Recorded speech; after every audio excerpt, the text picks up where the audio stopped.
नमस्कार, आपण पाहत आहात लोकहित लाईव्ह न्यूज चॅनल, आवाज सर्वसामान्य जनतेचा।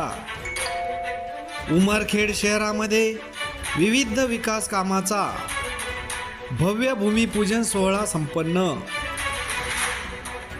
उमरखेड येथे शुक्रवार दिनांक 13 सप्टेंबर 2024 रोजी महाराष्ट्र सुवर्ण जयंती नगरोत्थान महाअभियान राज्यस्तर अंतर्गत उमरखेड शहरामध्ये नागरी दळणवळण विकास प्रकल्प उमरखेड महागाव विधानसभेचे आमदार श्री नामदेवराव ससाणे यांच्या विशेष प्रयत्नातून मंजूर 38,55,56,352 रुपये निधीच्या विविध विकास कामांचा भूमिपूजन सोहळा संपन्न झाला।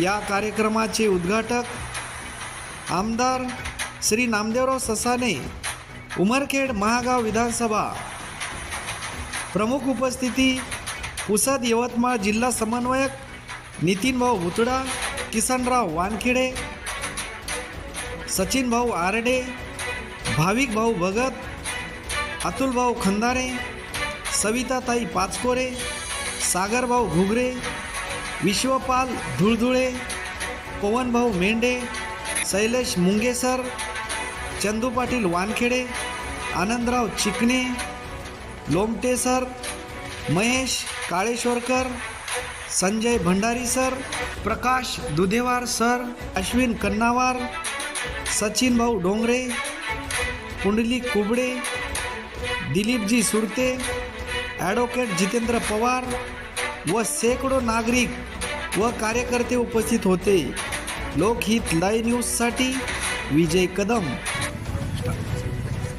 उमरखेड शहरातील विविध भागामध्ये ज्या काही रस्त्याच्या समस्या इथे होत्या, ह्या सर्व समस्या संपूर्ण दूर करण्याकरता आपण आज रोजी 39 कोटी रुपयांचं भूमिपूजन आज आपण या ठिकाणी घेत आहोत। आणि याच्या माध्यमातून उमरखेड शहरातील जे काही खराब रस्ते आहेत त्या खराब रस्त्यांचं भूमिगत गटारांचं काम या ठिकाणी होणार आहे। आणि निश्चितच या कामामुळं उमरखेड शहरातल्या सौंदर्यामध्ये अतिशय चांगल्या प्रकारची भर या ठिकाणी पडणार आहे। उमरखेड शहरात जी रस्त्याची समस्या होती ती समस्या दूर करण्याच्या दृष्टिकोनातून या विधानसभेचे आमदार नामदेवराव ससाणे यांच्या विशेष प्रयत्नातून उमरखेड शहराच्या विविध रस्त्यासाठी साधारणतः 39 कोटी रुपयाचा निधी या ठिकाणी मंजूर झालेला आहे। आणि त्या निधीतून साधारणतः उमरखेड शहरातील 6 किलोमीटर विविध रस्ते हे सिमेंट कॉन्क्रिटीकरण आणि नाल्या अशा पद्धतीचं काम या माध्यमातून होणार आहे। आणि त्यामुळं निश्चित उमरखेड शहराच्या सौंदर्यामध्ये भर पडणार आहे। त्यामुळं भारतीय जनता पार्टी उमरखेडच्या वतीनं आमदार नामदेवराव ससाणे यांचे विशेष आभार आम्ही या ठिकाणी व्यक्त करत आहोत। आणि आज त्या निमित्तानं आजचा हा आमचा भूमिपूजन सोहळा